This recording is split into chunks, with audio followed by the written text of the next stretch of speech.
Tumbling is hard enough, but imagine only being able to see from one eye. Not only could she not hear the floor routine music, but she also had problems with depth perception.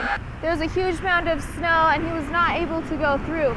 So Officer Williams tried helping him push, but a couple times he later circled the block not finding parking and went to the Smiths where he filmed his video. Mexico is the world's second largest supplier for agricultural products here in the U.S.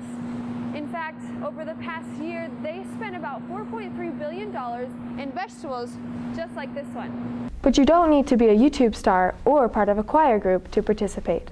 Go to Mormon.org, and all you need is a webcam and some earphones. That's right, we will be bringing you live footage from our drone right here behind me, and we may even go up to the treetops. In fact, just this morning, we saw 2 hawks flying from tree to tree just on the hill below the Mazer building. Up and away she goes, and then suddenly she swoops at student trespassers. This was the video that last year's reporter Madison Haycock posted of her encounter with the angry bird. This is the new video we shot this morning of the Cooper Hawks. We found them less than a quarter mile from where last year's attacks happened on the BYU campus. These Cooper hawks are not so friendly when they are protecting their eggs. Male hawk goes hunting for smaller birds to eat, while the female hawk stays to protect their home. They nested about this same time last year. If they are to nest again, BYU media manager Natalie Ibsen says the university won't be able to move them because they are protected by federal law. Cooper's hawks are federally protected birds, so there's not a whole lot we can do to remove them unless they pose a threat to students or employees here on campus. Until that happens, we're just going to let them do their thing, and we'll keep our distance and ask others to do the same. Yeah, we're looking at that drone up there in the treetops, and we don't want to get too close to the birds because, you know, they can attack. Reporting live from BYU campus, Sydnee Mercader, 11 News. Well, we'll be sure to look out for those birds. Thanks, Sydnee. This is the problem that the phantom dumper is causing at the Orem sewer plant. It floats up on the top of the water in massive amounts, causing sewer machines. It can take us 3 or 4 hours to clear it off, up to 2 days. Lawrence Burton, water reclamation manager, says it is not toxic, but it is still not welcome. It's a nuisance to us because it plugs up pumps. I'm here at the Headworks building where the workers first found the strange substance floating on this water. Burton sent multiple samples to different labs, including BYU Soil Lab, and he found out that it could be a variety of things.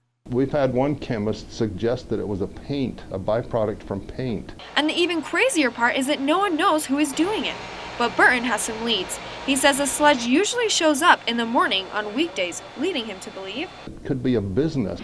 Burton says that the mysterious dumper is probably putting his strange substance around the Orem area in a manhole just like this one. Orem Mayor Richard Brunst also got in on the investigation, offering a large sum to anyone who finds a phantom who is sleeping while people are sleeping. So we're going to offer a $2,500 reward for anyone who brings in information and a conviction of the person who is doing this dumping. Mayor Brunst also says the ghost dumper is committing a crime. This is actually a Class B misdemeanor, finable by $1,000 a day. But Burton says he doesn't plan to prosecute someone if he doesn't have to. We just want it to stop.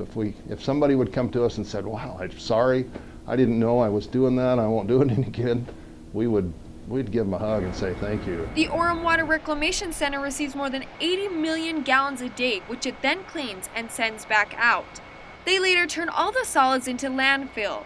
Burton says that this process is long, and the extra layer of the random substance is slowing it down, which costs the city thousands of dollars and a lot of work. Sydnee Mercader, 11 News. It's very scary. It makes me feel uncomfortable. Getting pulled over on the road may worry any driver, but for undocumented immigrants, it is much more. They not only fear a pricey ticket, but also being deported. I don't know if they want to ask me for my paper or just going to ask me for my insurance.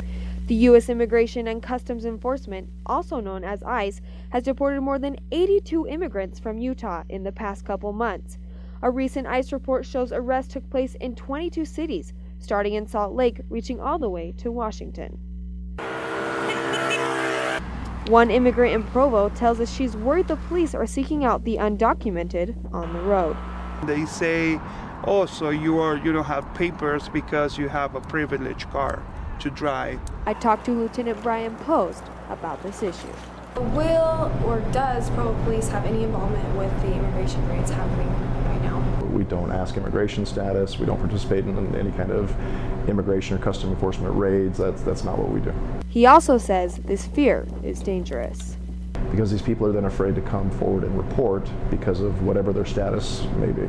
I also talked to Orem, American Fork, West Jordan, and Salt Lake police departments, and they too say that they are not involved with the federal immigration raids.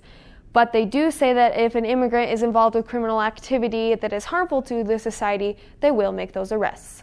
And of the 82 individuals deported in Utah, 74 came from Mexico. I don't feel safe at all. The young Mexican immigrant says she's covered by the DREAM Act, but she's nervous she won't be able to stay in the country for much longer. I used to feel okay with it when Obama was a president, but now that Trump is a president, it gets really scary. We took some of these concerns we heard to the Utah Mexican consulate. Attorney Gabriel Gil says that only ICE can ask questions about legal status and local police cannot. He also says immigrants don't have to answer to either authority.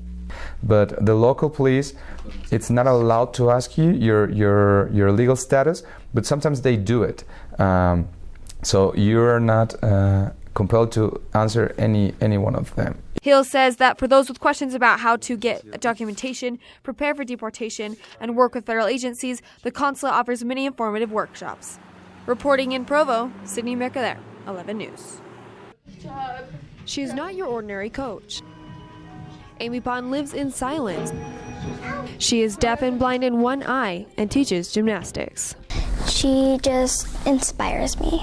Young gymnast Lily Christensen loves how she coaches. She tells us, put our arms up straight by our ears. From teaching back walkovers to back handsprings, some may wonder how she does it, but Amy has a special coaching technique. She doesn't speak, she just demonstrates. And it makes me feel like I can do more things when she's teaching me. Pond and her husband Derek opened Champion Sports Center, also known as Tumble Time, to give children with disabilities more opportunities. Pond is a coach and mother, but also an idol for the nation and even our very own Cougs.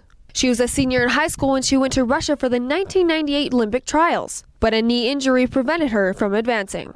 The kneecap actually dislocated. She was still able to compete on bars, and she says she realized winning is not important. And it doesn't matter if you won, gold or silver, just do your best. Pond joined the UCLA gymnastics team soon after. They won the 2004 national championship. She then finished her gymnastics career at BYU. Assistant BYU gymnastics coach Brogan Evanson says Pond always impressed her.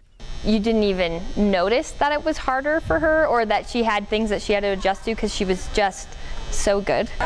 Tumbling is hard enough, but imagine only being able to see from one eye.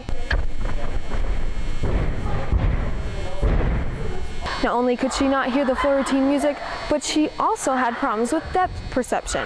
Depth perception on the vault. That was a big thing for her with the vision, was she couldn't see depth very well. And you would sit back as her doing the same trick she's doing and be like, how could you even possibly do this? Pond makes no excuses. In fact, when she was younger, she was in a hip brace. And then her mother asked if she wanted to go to the Deaf Olympics.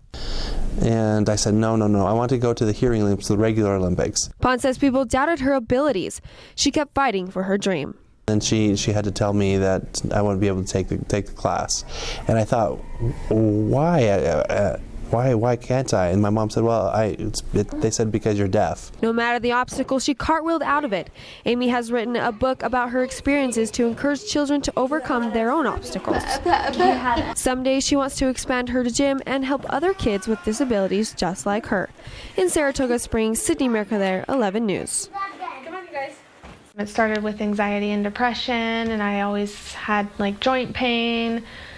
Growing up. Carly Lisenby works at Rising Health Clinic in Salt Lake City. She didn't know she had Lyme disease until she saw other patients with the same symptoms and took a test. It came back positive, so it kind of made sense to everything growing up. Excellent. Great. Nurse practitioner Charlene Watson is helping Lisenby treat the disease. Options for treatment. Treating Lyme is daily for months. Lisenby does IV therapy 2 times a week, as well as infrared sauna and herbal medicines. Every Lymey knows that they're taking 20 supplements a day, and that's kind of how it is. Watson says there is no cure to Lyme, but only ways to control the symptoms by putting the disease in remission. This means patients need constant care. They need to have somebody who's available. So sometimes they have to travel a long ways away. We have Canadians. It's hard enough for people with Lyme to find a doctor who specializes in the disease, but even worse than that is trying to find an insurance company that will cover each monthly treatment. Insurance consistently wants to deny the treatment for Lyme. It's a political problem. Where can people get Lyme from? Ticks, which of course are the #1 vector that we know of at this point. And there's a lot of supposition with chiggers and mosquitoes. Well, why not? Watson says Lyme disease is growing. Now, this is the Center of Disease Control. They are saying there's 350,000 new cases a year.